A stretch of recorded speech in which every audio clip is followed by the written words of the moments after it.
C'est la rentrée, voici tout ce qui change au 1er septembre. La retraite progressive est accessible dès 60 ans et non plus 62 ans. Elle permet de travailler à temps partiel tout en touchant une partie de ses pensions. Il faut tout de même remplir certaines conditions, comme avoir validé au moins 150 trimestres, travailler entre 40 et 80% dans le privé et 50 à 90% dans le public, et avoir l'accord de l'employeur. Changement dans les arrêts de travail. Le nouveau formulaire CERFA sécurisé et fourni par l'assurance maladie est désormais obligatoire. Il avait déjà été mis en place, mais une période de tolérance était appliquée. Cette mesure vise à lutter contre la fraude.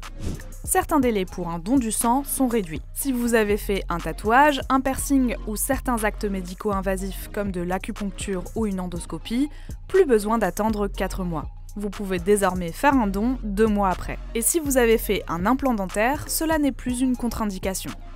3 nouvelles pathologies vont être dépistées chez les nouveau-nés. Il s'agit des déficits immunitaires combinés sévères qui affaiblissent le système immunitaire, de l'amyotrophie spinale infantile, une maladie neuromusculaire évolutive qui entraîne une paralysie progressive, et du déficit en acylcoenzyme A déshydrogénase des acides gras à chaîne très longue qui empêchent le corps d'utiliser normalement certains types de graisses et de les convertir en énergie. Ces 3 maladies s'ajoutent aux 13 autres déjà recherchées lors du dépistage. Celui-ci est gratuit et se fait 2 à 3 jours après la naissance. Le complément de libre choix du mode de garde, qu'on appelle CMG, évolue. Le calcul de son montant prendra en compte la situation réelle des familles, avec le nombre d'enfants à charge et le niveau de ressources. Un simulateur pour évaluer votre reste à charge est disponible sur le site de l'URSSAF.